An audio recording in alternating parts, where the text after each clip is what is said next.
E acho que aprender a não ficar interpretando demais um personagem é assim, tem coisa que dá, tem coisa que não dá. Tem história que eu não conto para pacientes, conto no bar. Tem coisas que. Tem respostas que eu não dou para pacientes, porque não é a minha função. Mas, se fosse uma amiga contando a mesma história, pô, aí eu falo outras coisas, né? Então, isso a gente vai aprendendo, isso a gente intui um pouquinho do que é esperado, até pelo que é pedido da gente estar fazendo. Às vezes, e é uma sensação, tá? Posso estar errado, mas é muito comum quem vai trabalhar como psicólogo, psicóloga no SUS, quer demonstrar que conhece muito da realidade local, que tem muito uma identidade com o que todo mundo ali fala, que manja de estilo Uhum. todo mundo que está atendendo, que inclusive no UBS você vai ter pessoas com os estilos de vidas mais diferentes possíveis, muito mais do que no Exato. particular. E eu sinto que no SUS tem um pouco, não sei, tem um pouco essa cultura de às vezes querer demonstrar que você é a pessoa que está certa em estar ali e outras pessoas talvez estivessem até erradas em estar ali. Acho mais fácil às vezes falar, nossa, não sei, nunca na minha experiência eu passei por algo parecido. Me explica.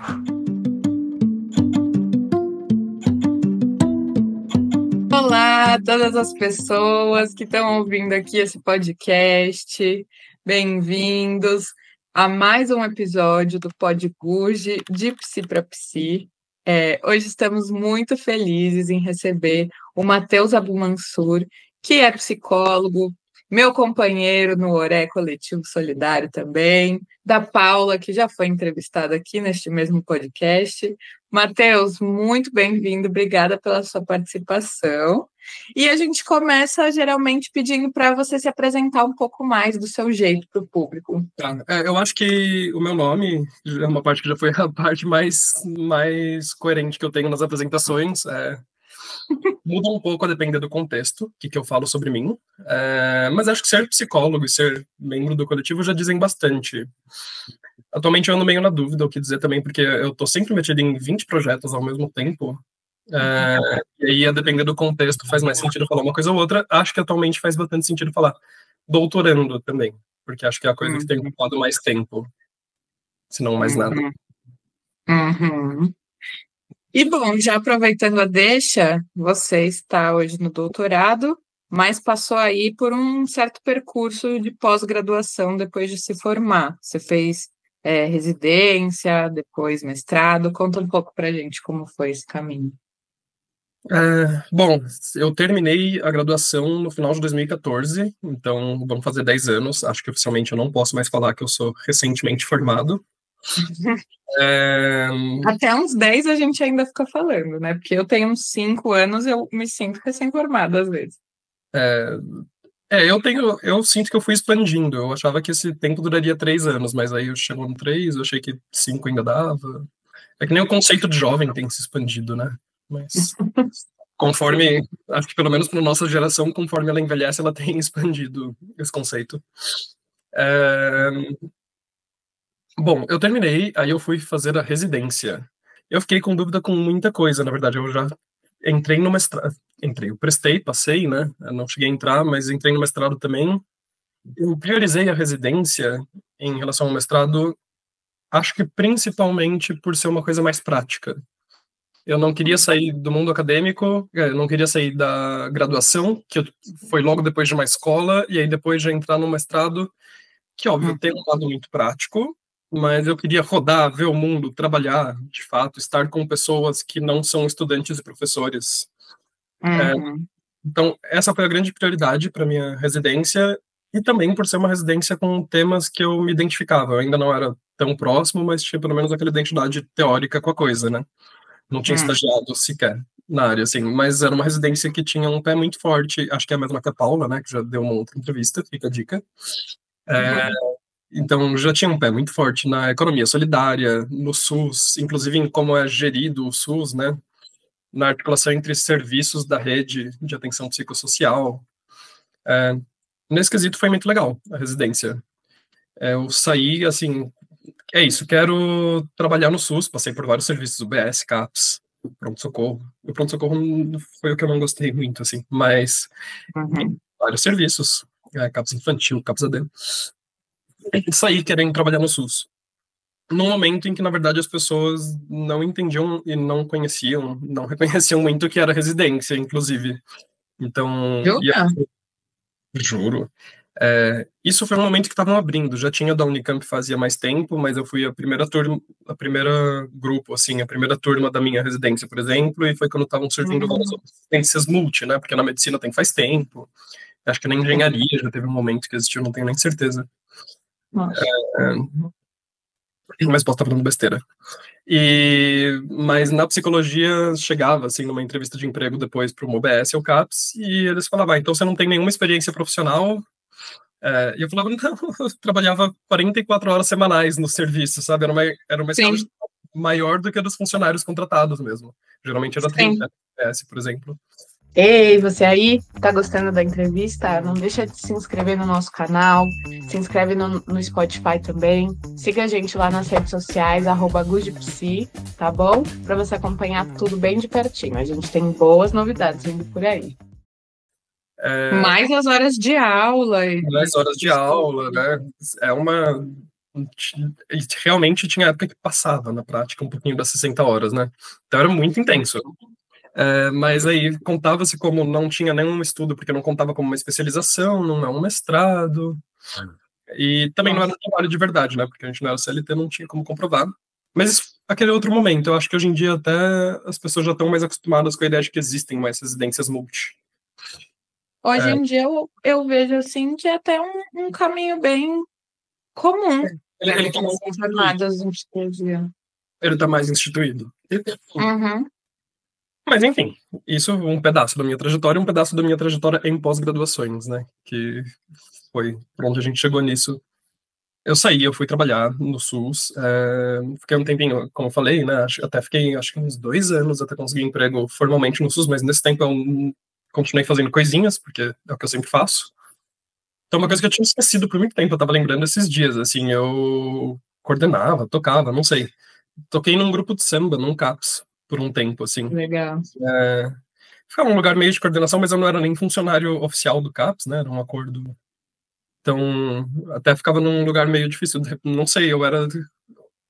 Ao mesmo tempo, não era funcionário do CAPS, conhecia pouco a equipe, eu tinha uma relação mais próxima com os usuários mesmo, assim, e o acordo deu era com eles.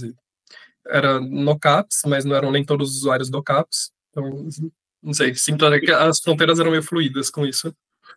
E você recebia um salário para isso? Para isso, não. Isso era das coisinhas que Ah, eu meio que nem participar de reunião da rede, fazer outras coisas da vida, né? coisas que você realmente vai fazendo pelo interesse, mas não Sim. tinha exatamente uma remuneração. Sim. E aí, a gente já mencionou do Oré, né? Acho que a gente não precisa entrar em toda a história do que ele é, como funciona e tal, mas acho que em um lugar até parecido, como no Oré Vira e Mexe, a gente tem grupos, e intervenções e oficinas e, sei lá, eventos que são abertos. Até hoje em dia a gente tem mais contribuição voluntária, né, para ajudar a pagar. Uhum. Mas acho que vem um pouco de, meu, se for ficar esperando realmente ter as condições exatas para acontecer, não vai acontecer nunca. Então deve Uhum. ser mais estabelecido, né? Assim como muitos desses, hoje em dia também já estão mais estruturados. Parece que, agora eu já estou me sentindo, tá vendo? 10 anos já dá uma diferença do tempo que eu me formei para mas acho que algumas coisas já estão mais conhecidas por um público maior. Sempre O teve, né? contexto mudou, né? Sempre teve um NESM da vida, sempre tiveram vários grupos. Antes da gente já tinham outros grupos fazendo intervenções criativas por aí. É, mas é isso, né? O contexto vai mudando e eu acho que algumas coisas já vão ficando mais instituídas que podem acontecer, até o que elas significam se acontecerem. Conta um pouco pra gente o que é o Oreva, que as pessoas não ouviram a entrevista da Paula, mas recomendamos a entrevista da Paula. Não, super recomendo, se não mais nada, porque ela explica melhor o que é o Oré do que eu. É a pessoa que eu indico para explicar. Mas o Oré, ele é um coletivo, né? Oficialmente ele não é uma cooperativa, até porque tem essa discussão, o que é uma cooperativa, um negócio social, economia popular, solidária. Mas é um coletivo, ele tem um funcionamento inspirado na economia solidária e bastante, não só inspirado, mas baseado mesmo. A gente está em contato e se articula com outros grupos de economia solidária. Isso, nós somos todos psicólogos, né? E tem algo assim, pessoas que tinham essa experiência da economia solidária, talvez até na rede de saúde mental ou através disso, porque tem uma identidade muito Uhum. forte, não só, mas tem, queriam uma outra forma de trabalho para si também. É muito comum que na economia solidária sejam usuários dos serviços, dos CAT, da Uhum. UBS, que formam confecções, formam cooperativas que produzem algum artesanato, ou então prestam serviços, culinária é muito comum também. Mas isso para eles, e vira e mexe, a gente tem uma identidade muito teórica com a economia solidária no mundo acadêmico e entre funcionários dos serviços, mas não na nossa forma de trabalho, né? Sim. E não é uma proposta só de inclusão para pessoas que estão excluídas do formato tradicional de algum jeito ou de outro, então que tem mais dificuldade no formato tradicional.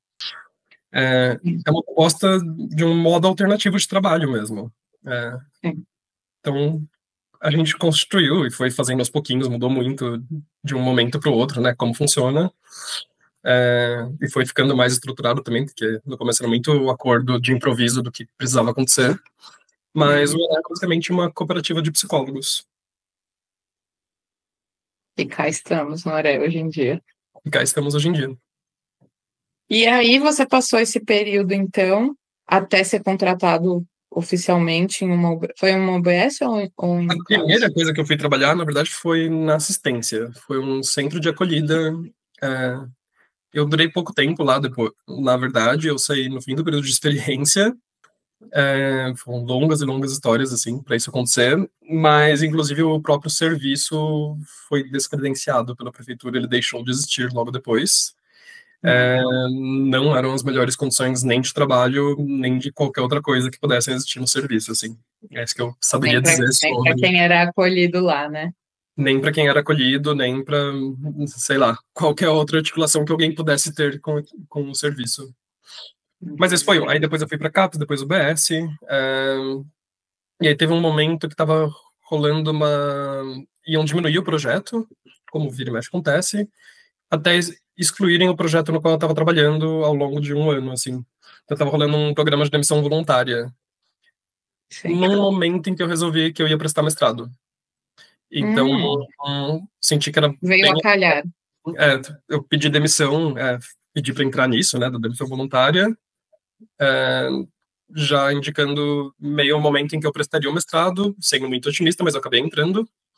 E é isso, aí eu fui fazer o mestrado. Isso aí já em 2021 eu comecei o mestrado. Sim. Tam- Então você ficou uns bons anos também trabalhando no SUS. sim, sim. Inclusive, vira e mexe até hoje me dá uma grande saudade de fazer isso. Ontem me indicaram para uma vaga, eu fiquei com aquela tentação, eu gostaria. Mas não, deixa eu fazer primeiro todas as disciplinas obrigatórias do doutorado, fazer estágio pai, que ainda falta. Deixa eu pelo menos submeter o projeto ali para o comitê de ética e ver se passa. Aí depois eu Uhum. penso em mais essa. Mas meu coração ainda é meio divididinho. E assim, entre, né, esses anos trabalhando ou fazendo coisinhas que nem você chamou, tem alguma história ou alguma experiência que foi muito marcante, assim? Olha, lembrando da existência daquele centro de acolhida com condições muito ruins, eu diria que essas foram histórias muito marcantes. Eu fico me perguntando o que que não seria uma experiência muito marcante, né? Uma outra coisa que eu estava lembrando Hum. esses dias da residência, e eu até voltei a entrar em contato com a pessoa. Eu tenho, além da psicologia, eu tenho alguns tantos hobbies que eu coleciono nessa vida, mas eu tenho muito o costume de pintar, né? É, e desenhar, enfim. E eu lembrei que isso começou quando eu estava na residência no CAPS. E eu Hum. acompanhava a oficina de pintura, eu, que já existia no CAPS antes, né? É, eu não pintava na oficina, mas eu ficava acompanhando e vendo eles fazerem e ajudando, até uma coisa meio logística, sabe? Pegar uma coisa em um lugar, pegar no outro, lista de quem foi no dia. E eu tava Ah, lembrando, comecei a ter muita vontade e comecei a aprender a pintar com a oficineira, mas também até com vários dos usuários. É, eu tinha esquecido que esse foi o momento em que eu comecei a pintar mesmo em tela, com tinta e tal, já gostava de desenhar. Lembrei esses dias e até voltei a entrar em contato com a oficineira. Assim, depois de pedir, depois de encontrar uma pessoa que trabalhava no CAPS, que pediu o contato para outra pessoa, que aí tinha o contato de quem era. Então, Que lindo! Você começou a desenvolver esse seu interesse pela pintura lá. uhum. Então é E hoje difícil, você pinta muitos quadros, gente. Matheus, sim. excelente pintor. Pelo menos em quantidade são muitos quadros, né? Em épocas que eu posso, agora minha cozinha tem uns 7 secando ali, assim. Quase não dá pra andar mais, que eles ficam no chão. Em É, qualidade também. talvez. É, sou suspeito para essa parte. Mas isso para dizer que é difícil separar o que é uma experiência marcante e o que não é uma experiência marcante, né? Eu acho que quando a gente para pensar, muito do que a gente é só acontece por causa das experiências todas que estão acontecendo. Mesmo fora do trabalho, eu acho que eu sou muito influenciado por experiências do trabalho. Sim. E nesse sentido, isso é uma discussão que aparece bastante assim nas entrevistas, de que nós, enquanto psicólogas, psicólogos, é difícil separar também quem a gente é do profissional que a gente é, né? Sim, e eu não acho que eu tenha essa expectativa muito. Eu acho que tem coisas que cabem em Uhum, outros lugares, coisas que não. Tem coisas que. Tem histórias que eu não conto na clínica, mas eu conto no bar para os amigos. uhum, Tem coisas que fazem sentido se eu tô ali no mundo acadêmico, tem coisas que não fazem sentido no SUS. É. uhum. Isso passa até por coisas que a gente vai desenvolvendo meio sem querer, assim, o jeito de falar, postura, jeito de se vestir. Apesar de que eu sou sempre muito ruim e vira e mexe inadequado nesses aspectos todos, a gente acaba pegando, mesmo sem perceber, muitos deles. E aí uma consideração que para mim foi difícil na clínica, no comecinho, quando eu comecei atendendo na clínica meio em paralelo ao SUS, mas uma pessoa ou outra, no comecinho de sábado até, e é um perfil muito diferente, as pessoas têm expectativas muito diferentes do que é um psicólogo clínico. Então, acho que foram duas coisas. Um, perceber que a gente acaba se comportando um pouquinho diferente na clínica, até porque o jeito das pessoas interagir é muito diferente. Uma pessoa que chega no UBS e uma pessoa que chega para ser atendida por você numa sala. No comecinho eu alugava por hora, lá perto da Paulista, né? Uhum. Então, já tem essa expectativa diferente, mas também, aí acho que a grande sacada, pelo menos para mim, que foi importante, eu acho que nem todo mundo entra nisso, é não ficar representando um personagem também. Hum, Eu sinto que nos primeiros atendimentos na clínica particular, eu queria parecer uma pessoa muito mais formal, não sei. Eu sim. controlava o meu jeito de falar, o jeito de pensar, como que eu me comportava com algumas coisas.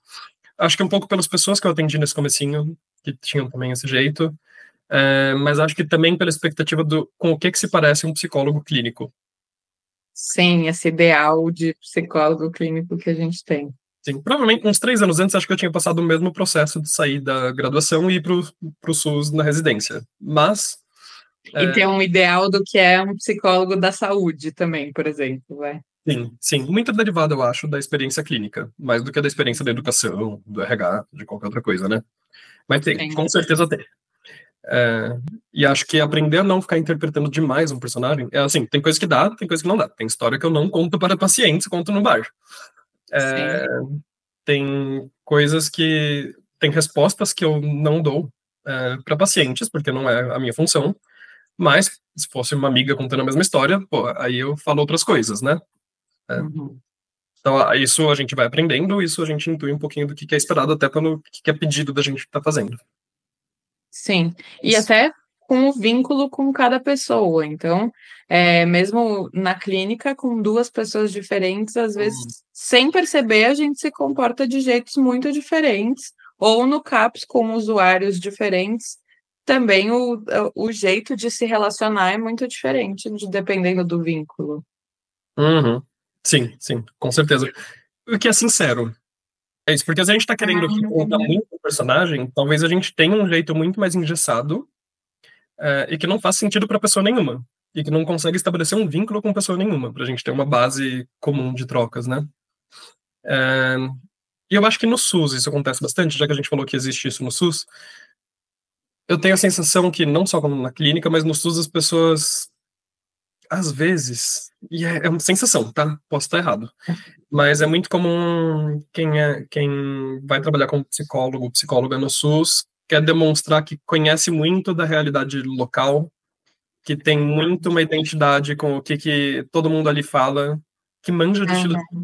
Todo mundo que está atendendo, que inclusive no UBS você vai ter pessoas com os estilos de vidas mais diferentes possíveis, muito mais do que no particular. E eu sinto que no SUS tem um pouco, não sei, tem um pouco essa cultura de às vezes querer demonstrar que você é a pessoa que está certa em estar ali e outras pessoas talvez estivessem até erradas em estar ali. Acho mais fácil às vezes falar, nossa, não sei, nunca na minha experiência eu passei por algo parecido, me explica. Que é muito comum de acontecer, porque a gente não passou por todas as experiências possíveis, né? Sim, sim.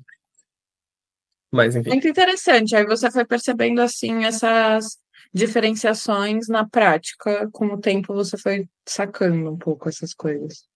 Sim, eu acho que um pouco isso vem até sem a gente saber nomear tanto. Eu acho que um pouco disso eu nomeio, assim, até mais hoje em dia, que eu já sei faz um tempo, e às vezes fico pensando em voltar. Mas acho que são considerações práticas. É isso. E aí entra, talvez, um terceiro campo, que seria o mestrado, que aí é isso. O contexto acadêmico, o ambiente dessa pós-graduação mais acadêmica é totalmente diferente do que é o contexto da clínica, o contexto do SUS. Como que foi, assim, para você quando você entrou no mestrado? O meu mestrado, eu acho que foi uma coisa muito sui generis, uma coisa muito à parte, porque, dentre muitos clichês, eu entrei ele já com pandemia começada, Sim. e com a USP naquele esquema de, bom, não temos aulas presenciais, não temos nada ou quase nada presencial, às vezes uma coisa burocrática ou outra, mas muito poucas, inclusive. Eles estavam deixando fazer coisas burocráticas mais online também. Então, acho que a primeira estranhice que eu tenho, assim, com como foi feito o mestrado, e isso já é uma coisa que eu já conversei bastante com colegas, orientadora, é que não só eu estava fazendo tudo de casa, mas eu tinha uma sensação pequena de pertencimento prático, assim, eu não conhecia muito o prédio do Instituto de Psicologia, por mais que eu já tivesse ido fazer várias outras coisas lá, eu não conhecia tanto onde ficava o laboratório, por exemplo, o laboratório do meu programa, da minha linha, né? Eu não sabia quem eram os meus colegas de fato. Eu via, quando muito, nas disciplinas, o rosto deles e vira e mexe, a câmera estava desligada. Então eu não via tanto e eu não interagia com eles. Não sabia muito o que eles estavam pensando, o que eles queriam, como eles interagiam na vida real, assim. Tem, tem algumas pessoas que até depois fui conhecer pessoalmente são diferentes do que a gente espera, né? Que você vê ali a pessoa na aula quietinha, a sua última entrevistada, vale dizer que pessoalmente, uma coisa que eu não esperava, eu lembro que eu levei um susto, nossa, ela era muito mais alta do que eu estava esperando, né? Sempre aparece. Enfim, tem esse que é de sentir que é mais verdadeiro o que a gente está fazendo. Senão eu senti que eu estava em casa lendo muito texto, escrevendo muito e vendo uns vídeos, assim. Entendi. E o que você pesquisou no mestrado? Conta pra gente. Esse é o tema. Esse é o tema. Esse eu acho que é o tema que eu tenho que as pessoas mais gostam de discutir. É o que a discussão sempre vai longe. Quando eu fui entrar no mestrado, inclusive, falei com alguns professores e tal, da USP, de outros lugares, todo mundo falou, nossa, é um tema muito legal, não sei como é que você vai publicar e não sei quem que tá querendo investigar isso da discussão, mas é legal, não sei nem como você vai pesquisar. Mas o meu tema, a princípio, ele era sobre a divisão teórica da psicologia em abordagens e como que as pessoas acabam decidindo por uma ou outra. O que acabou acontecendo é que nisso eu fui discutir, ok, mas como se constituiu a psicologia? O que são abordagens? O que implica a psicologia estar dividida em abordagens? O que significa quando alguém diz que é de uma abordagem? E aí vai longe, né? Porque eu sou bom também em ir expandindo e não parar mais. Mas o centro do estudo, pegando aí uma referência do Spink, o centro desse campo-tema é a escolha por abordagens, mas que eventualmente acaba indo mais para a construção da própria abordagem. Então, já partindo aí de uma coisa que já tem até uma frase bastante conhecida, mas que não é só falar que você é da psicanálise, por exemplo, para pegar um exemplo fácil, porque você pergunta para 10 psicanalistas o que é psicanálise e você tem 12 respostas diferentes, né? Exatamente. A prática acabou. E aí, como é que você construiu o que é para você a psicanálise? Não precisava ser só psicanálise, abordagens em geral era o meu tema. Exatamente. E assim, na minha história, isso foi super uma questão, porque tem gente que durante a graduação, no segundo semestre, diz: Eu sou analista do comportamento e acabou. E a pessoa segue aquilo para todo sempre. E eu nunca tive isso. Eu fiz monitoria em psicanálise, depois eu escolhi a eletiva de fenomenologia, depois eu fazia pesquisa em sócio histórica, e assim, fui e eu gostava do que eu ia aprendendo, não tinha assim um fechamento, sabe?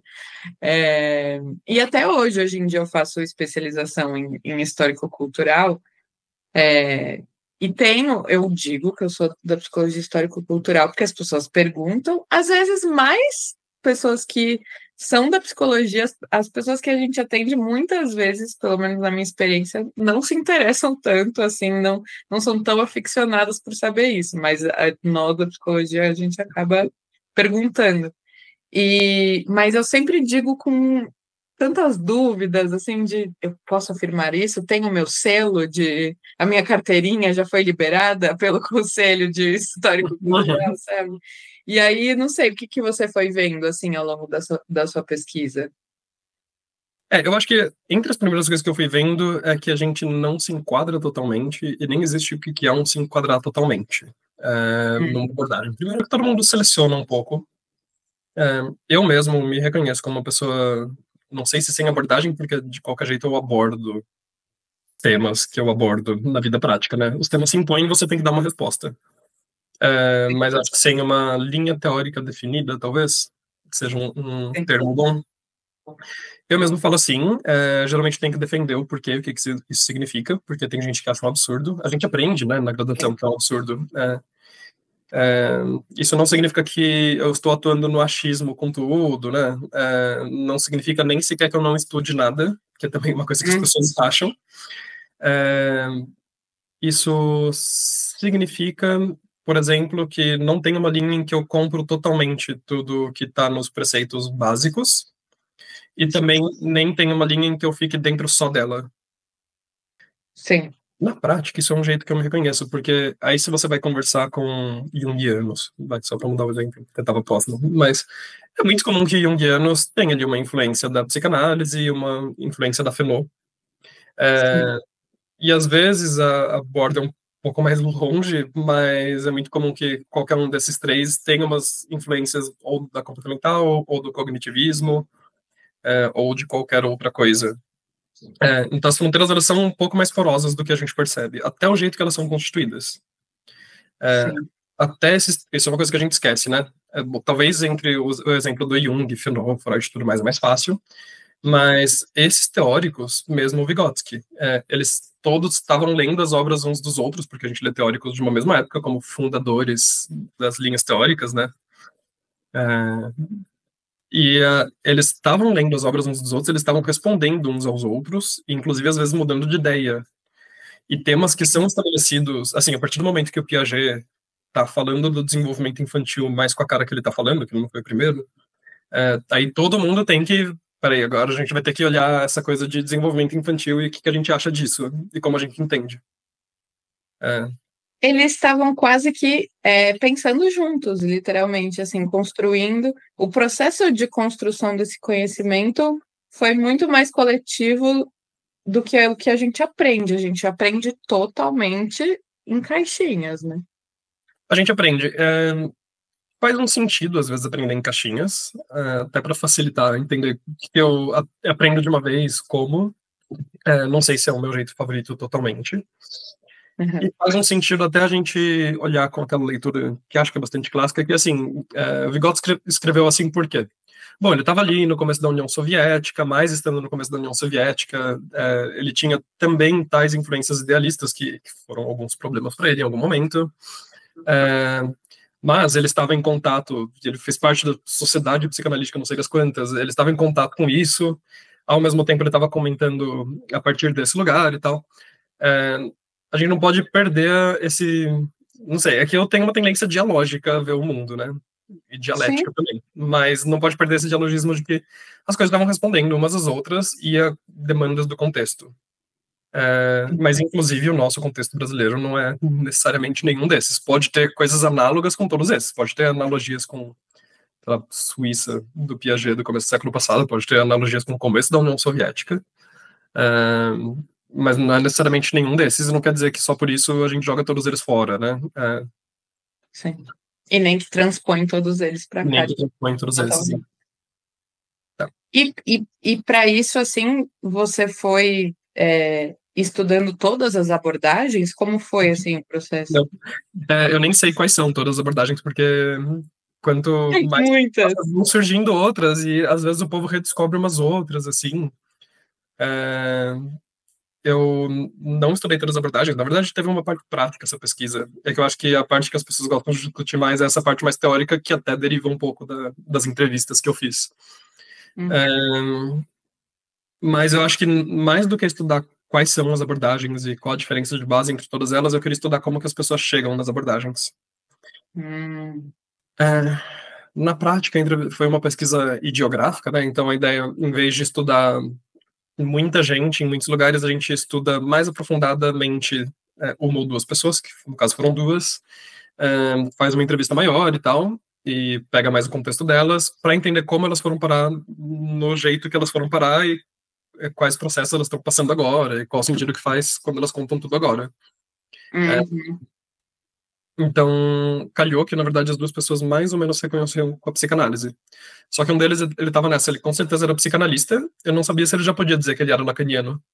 Até porque, para você se dizer que você é lacaniano, e é isso, você tem que entender muita coisa que você não tem certeza se você entende, né?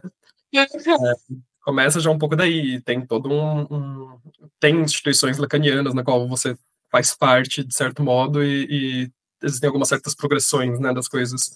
E a outra moça, ela se reconhecia na psicanálise, mas ela fez um processo, ela estava num processo interessante, que ela estava trabalhando no SUS, e tinha trabalhado na educação.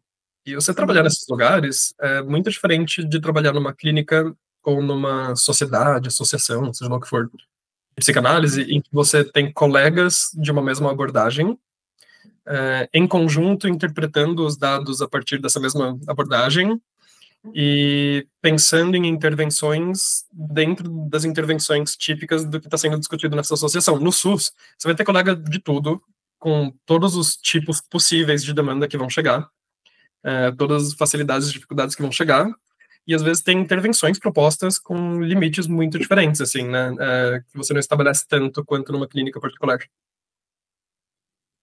Então, acho que ela ficava um pouco mais de tá nesse lugar mais poroso da percepção dela do que ela fazia ou não. Inclusive, ela é uma pessoa que estudava muita coisa, muito diferente. A gente retomou o contato mais recentemente, então acho que eu tenho uma noção até maior do que na época do mestrado.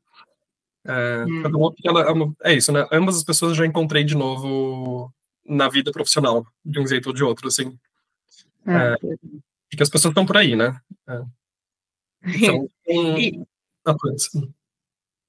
E pensando, né, te ouvindo, eu vou pensando muito o quanto as abordagens também têm um certo status entre elas, uma certa hierarquia, assim, parece chique ser de algumas abordagens, ou até tem um certo retorno financeiro maior, enfim. Você foi estudando isso também? Isso também.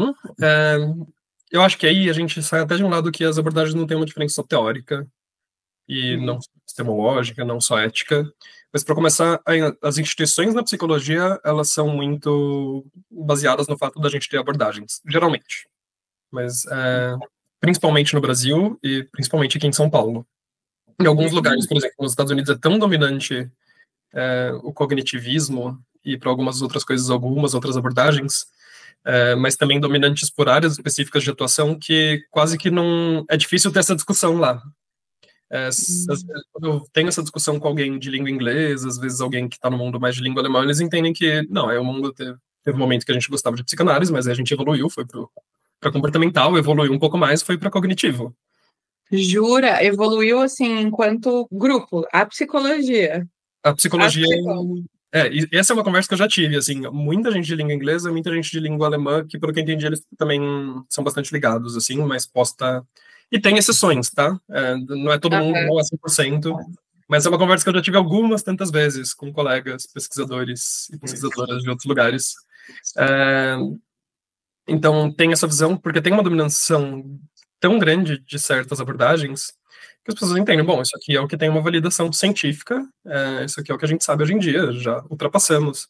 Uma vez até uma moça alemã ela falou muito abismada, assim, e sabia que na Holanda eles têm psicanálise até hoje, tem gente que se diz psicanalista. Mas enfim. E ela ficou chocada. Ela estava chocada, ela tipo, isso acontece na América Latina? Pois acontece, né? É um pouco diferente na América Latina. Mas Muito eu diferente. uma pergunta inicial, assim. Tá, mas isso é para dizer que, lembrei já, a pergunta inicial. Isso para dizer que tem uma diferença nas instituições. Então, penso que é meio comum que nas universidades a gente vai ter matéria dividida por abordagem. Inclusive, se a matéria não é dividida por abordagem, mas você vai ter aula ali no de educação, desenvolvimento infantil, você vai ter com um professor construtivista. Vira e mexe na clínica, o professor da clínica você conhece como psicanalista. Mas, se você vai estudar autismo, tem uma chance boa que seja alguém da comportamental. Às vezes, de algumas outras, mas com uma chance boa que seja da comportamental.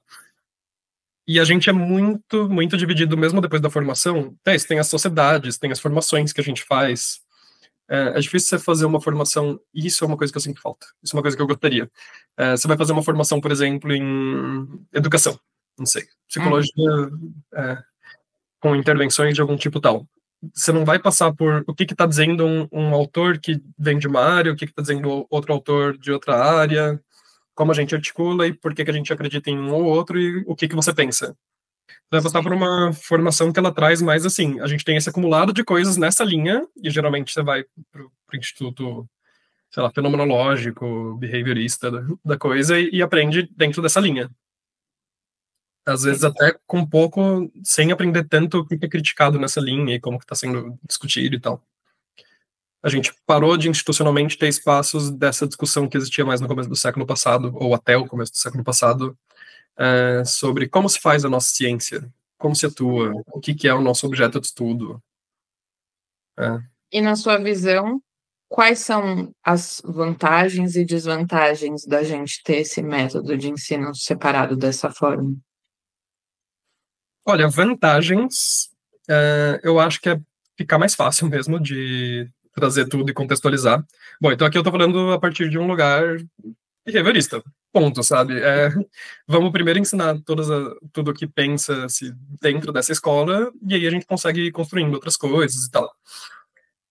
E se você quer fazer uma pesquisa, e isso é até uma questão, às vezes, com as pesquisas que eu faço, porque eu não tô delimitando tanto tudo que eu faço.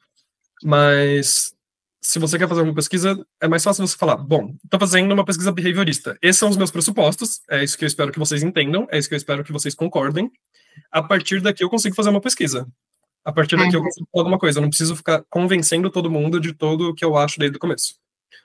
Não sei, porque daí no meu mestrado o que eu fiz foi justamente tentar convencer todo mundo de todas as minhas opiniões sobre o tema desde o começo. Mas em tese a vantagem teria sido fazer dentro de uma abordagem, né? Para esse aspecto. Agora, desvantagens a gente perde esse contato. E uma coisa que eu acho mais sutil, também é uma impressão minha, inclusive está em umas reflexões ali no fim do mestrado, a gente tem uma tendência maior a entender menos como é feito e por que é feito de um jeito, entender que tem um conhecimento acumulado que a gente vai usar. É mais fácil. E mesmo, essa é uma crítica que se faz muito ao behaviorismo, cognitivismo, né, e as variações mais recentes e tal, PBT. Mas eu acho que isso mesmo nas mais interpretativas é meio fácil a gente pegar e perder essa noção até histórica e dialógica de que os autores estavam conversando entre si. E que respondendo a demandas muito locais, e mais fácil a gente perder isso de que, bom, eu vou ter que entender realmente para ver se vale a pena trazer aqui. E para ver se vale a pena reproduzir e passar adiante, inclusive. Mais fácil. Sim. Mas, de fato, isso em tese, né? Isso para mim, mas na prática tem o que você falou. Tem certas abordagens que têm um status para trabalhar com algumas coisas. Então é mais fácil.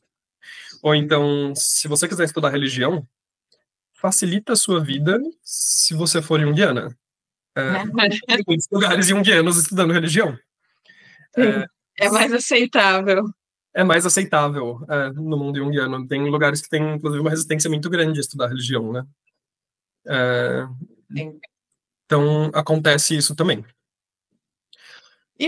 Bom, e a sua pergunta que você disse que era o principal, o que leva as pessoas a decidirem por determinadas abordagens? Eu não cheguei a uma conclusão também.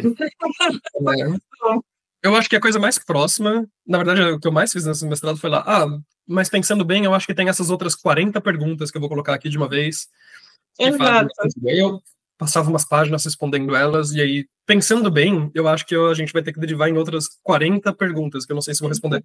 Chega no final, não respondi tudo que eu fui colocando de questão. Claro. É um mestrado que teve um pouco essa cara, e a minha defesa dele é de que acho que eu tô mais expandindo o tema, até por esse modo ideográfico, né, estuda a fundo algumas pessoas, é mais trazer novos temas para discussão, do que entender Do que... que trazer respostas. É, e eu acho que a gente tem uma tendência a achar que, bom, eu fui para essa abordagem porque ela é muito boa, e porque eu entendo daquilo que é melhor, e é lógico que eu estou nessa abordagem. É entender que tem outros muitos processos, né? Tem a ver quem eram os nossos amigos, quais professores a gente teve. Tem coisa que até define pelo negativo, então tem muita graduação que só dá aula de psicanálise. Um pouco uma Sim. crítica que eu tenho, assim, que a psicanálise impera muito lá na USP, né? É, e impera muito, não é nem um problema ter muitos psicanalistas, mas faltam outras coisas, às vezes falta até uma perspectiva maior, e falta, às vezes, saber conversar com pessoas que não são psicanalistas. É, então, qual que era a pergunta mesmo? O que eu achei? Tá. Às vezes até pelo negativo, a gente tem pouca perspectiva de não ser. Mas tem isso, tem o que tem um status, tem o que tá pagando melhor, o que possibilita a gente atuar com coisas que a gente quer atuar. Sim. E um tanto disso a gente não é consciente. Uma coisa que eu coloquei na introdução do mestrado ali, aquelas anedotas iniciais, mas que me vinha muito à cabeça. Eu lembro que na graduação, mas isso acho que foram anos específicos, que eu já busquei saber, não é sempre assim. No núcleo de comportamental, que foi um núcleo que eu fiz no finalzinho da graduação, tinha, assim, era um curso que, primeiro, antigamente, quando eu fiz, a psicologia era uma coisa tipo 95% das alunas eram mulheres, Uhum. e aí, mais de algum jeito, no núcleo de comportamental, eram, tipo, mais de metade dos alunos eram homens. Nossa. E isso eu achava muito esquisito. E eu tava ali reforçando esse estereótipo. Eu tava ali. Mas assim, eu não pensava, bom, como, né, me reconheço como homem, vou ali fazer um núcleo de comportamental, que é a coisa certa, né? Típica que eu deveria estar Sim. fazendo. É de macho. É coisa de macho, é. É, mas eu não sei por quê, não sei. Caí no estereótipo, mas acontecia. E eu não acho que ninguém tivesse pensando com essa lógica. Eu acho que tava todo mundo pensando, porque é comportamental, baseado em, né, tais coisas, tendo em vista todas essas outras coisas, estamos aqui. Muito interessante. A gente não é consciente de todo o processo. Inclusive, tem coisas que a gente não poderia ser, né? Como tem coisas que não são ofertadas pra gente na graduação. Não é à toa que alunos se formando nos Estados Unidos são todos cognitivistas, em grande parte boa, com algumas exceções, tem faculdades que são polos de outras coisas lá. Mas é porque é o que tem de opção, assim. Nossa, muito interessante essa discussão toda. E agora no doutorado você está seguindo esse tema? Qual que é o seu tema? Não, no doutorado eu fui totalmente para outro tema. Eu voltei, não fui totalmente, porque tem algumas coisas em comum sempre. Uhum. Eu ainda estou meio definindo, ainda meio negociando ali na linha, com a orientadora, e meio repensando conforme eu leio muitas coisas, se volto para essa área. Mas o meu tema, ele é como a gente aprende a se comportar e lidar em instituições e interagir de um jeito um Uhum. pouco amplo, mas aí isso eu estou fazendo alguns recortes, e aí eu estou fazendo recorte justamente para a economia solidária. Uhum. E na economia solidária a gente funciona de um jeito muito diferente do que se a gente fosse funcionar numa empresa típica, regular. Então, numa Sim, economia solidária, você tem que aprender a votar, a se inteirar de alguns temas. Tem que aprender a ser voto vencido, que eu acho que é uma das coisas mais difíceis. É muito sim. diferente se o seu chefe vem e fala: bom, todo mundo aqui vai chegar 3 horas mais cedo amanhã porque a gente precisa fazer um negócio. Você odeia, você xinga o chefe, todo mundo deve xingar. Mas você faz. Ponto, ele tá pagando, ele manda, sabe? Vira e Sim. mexe. É, Na economia solidária, se por qualquer motivo o grupo entende, putz, amanhã a gente vai ter que todo mundo vir 3 horas mais cedo, você pode ser voto vencido. Mas é um lugar muito diferente os seus colegas acharem isso. E às vezes Uhum. pode, porque às vezes os colegas podem estar fazendo algo que te prejudica de um jeito assimétrico do que todos os outros. É diferente você ter pares Uhum. com quem você se desentende. Isso é um exemplo. Então, o que eu quero estudar são essas dinâmicas de interação institucional, que não é a mesma para todas as cooperativas também, mas principalmente como a gente aprende a funcionar com os nossos colegas em instituição. Então já é próximo muito mais de uma coisa da psicologia social até. Que legal, que legal. Às vezes os nossos colegas são de outras abordagens e a gente discute com eles. Mas, nossa, foi muito interessante, assim, essa sua pesquisa, e acho que é isso, né? O doutorado, toda pesquisa vai se fazendo enquanto faz, mas ficamos aqui ansiosas para te ouvir depois que você acabar o doutorado. Você vem de novo aqui contar para a gente como foi. E, Matheus, foi muito bom conversar com você. Não sei se você quer contar mais alguma coisa, mas eu agradeço muito sua presença. Acho que realmente faz a gente desnaturalizar certas coisas que na psicologia são muito dadas, muito enrijecidas, assim, é tão natural, né? Ah, tem as abordagens que quando a gente para pensar nisso, nossa, é mesmo, né? Assim, será que tem que ter tanta separação? Será que a gente tem que ter uma abordagem? São muitas perguntas que acho que expande muito, assim, a nossa teoria e a nossa prática também. Uhum. É, eu acho que se eu tiver alguma coisa muito boa para falar nesse final, eu vou lembrar geralmente uns 10 minutos depois de desligar a chamada. Eu tenho as melhores ideias. Eu não vou tirar essa parte, eu gostei muito. Não, não, parte boa, ela fala bem. Eu acho que, pegando duas considerações que eu lembrei agora, faz tempo, eu devia ter relido o meu mestrado, mas duas considerações que eu Ótimo. acho que estão lá em algum lugar no final, da versão final, porque também entre uma versão e outra muda tudo de lugar. É, eu acho que uma coisa é, o jeito que a gente divide as abordagens na psicologia é um jeito de organizar o conhecimento. Não sei que outros jeitos teriam, mas ele é um jeito que tem consequências. E não necessariamente é o único jeito. Então, uma coisa que as abordagens têm em comum é o jeito delas estarem se instituindo em abordagens. E às vezes, mesmo quando elas não querem, que tem algumas abordagens que não se propõem, né, uma linha teórica como outras, acaba acontecendo que com o tempo o nosso jeito de funcionar institucionalmente na psicologia transforma ela em linhas teóricas, em abordagens, do jeito que a gente conhece. É, eu acho que a outra coisa que fica também de reflexão para mim desse tema maior de antes é que a gente tem poucas instituições e as instituições que a gente tem elas não estão muito adaptadas para lidar com o fato de que a gente tem muita incerteza na psicologia e tem muita dúvida e tem muita divergência. Então é mais fácil às vezes separar muito e dar uma coisa muito como prescrita do que lidar com algumas dúvidas, né? Inclusive, uma vantagem da gente, enquanto profissional, escolher uma abordagem é que aí pode ser mais fácil a gente ter uma previsibilidade do que a gente faz, saber com quem que a gente fala e o que a gente procura. Para quem está aí nessa eterna síndrome do impostor que todo mundo na psicologia tem, é mais fácil, às vezes, ter o que a gente refere, né? Que a gente é e faz. Tem uma segurança, né? Uhum. Que é importante, por um lado, uma segurança, assim, uma coerência, é uma ética, mas por outro traz é quase tanto uma falsa sensação de segurança de que a gente então sabe o que vai fazer. Ela é, até porque, na verdade, acaba sendo uma chancela mais institucional, né? Então, quem acredita. Pegando de novo o exemplo da psicanálise, quem acredita na psicanálise, quem entende que essa é uma abordagem mais ética, por exemplo, tá aqui comigo porque entende que tem isso para reconhecer do meu trabalho que é diferente do coleguinha. Até porque a gente não vê diretamente o trabalho dos colegas, né?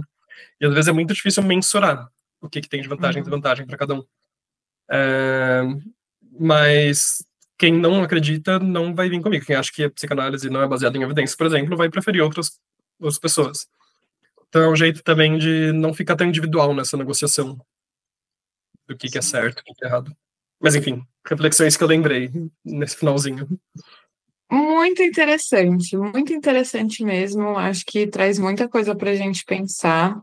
E quem sabe aí não te chamamos de novo para a gente debater mais temas ou aprofundar esses mesmos temas, repensar os mesmos temas, que é isso que a gente gosta de fazer em última instância. Sim, sim. Eu, inclusive, se estivesse dando essa entrevista daqui a uns meses, eu ia discordar de tudo que eu tô falando, com certeza. Muito bom. Olha, muito obrigada, viu, Matheus? A gente vai deixar o seu contato, se tiver e se quiser, para se alguém quiser entrar em contato. Eu não parei pra pensar, eu não tenho, mas tá bom. Podemos deixar. Vou deixar um e-mail. E é isso, muito obrigada. Tá bom, eu que agradeço, volto sempre.